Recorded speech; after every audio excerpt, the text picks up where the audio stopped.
The fire is also making things really difficult for drivers because if you're trying to get back into the city, it's tough travel around the state. Yeah, for a couple of days now, with safety in mind, CDOT has closed I-70 between Glenwood Springs and Gypsum. And yesterday, they also shut down Independence Pass. Garfield County has closed additional roads, and that includes Cottonwood Pass. All of this is making for a very lengthy drive to Denver. For 9 News reporter Jordan Chavez.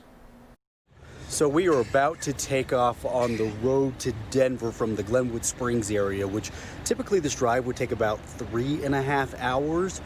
But today we're told it will take at least double that. So wish us luck. As we are driving through town, it looks even hazier today than it has been the past few days that we've been here. We opted to use Google Maps, which let us pick between two routes. One that lasted more than 6 hours, the other closer to 4.5. But CDOT warned us that could end up being the longer route. We do have some people who are trying to detour onto these rural, remote roads, and it's taking them a lot longer, in part because they get their vehicle high-centered.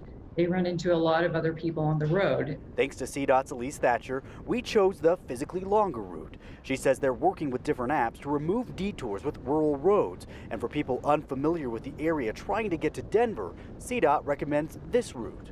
So the best route is to go west on I-70, go to US 50, and continue south. Since I-70 through Glenwood Canyon closed on Monday, Pitkin County reported being in contact 75 times with semi-trucks trying to make it through.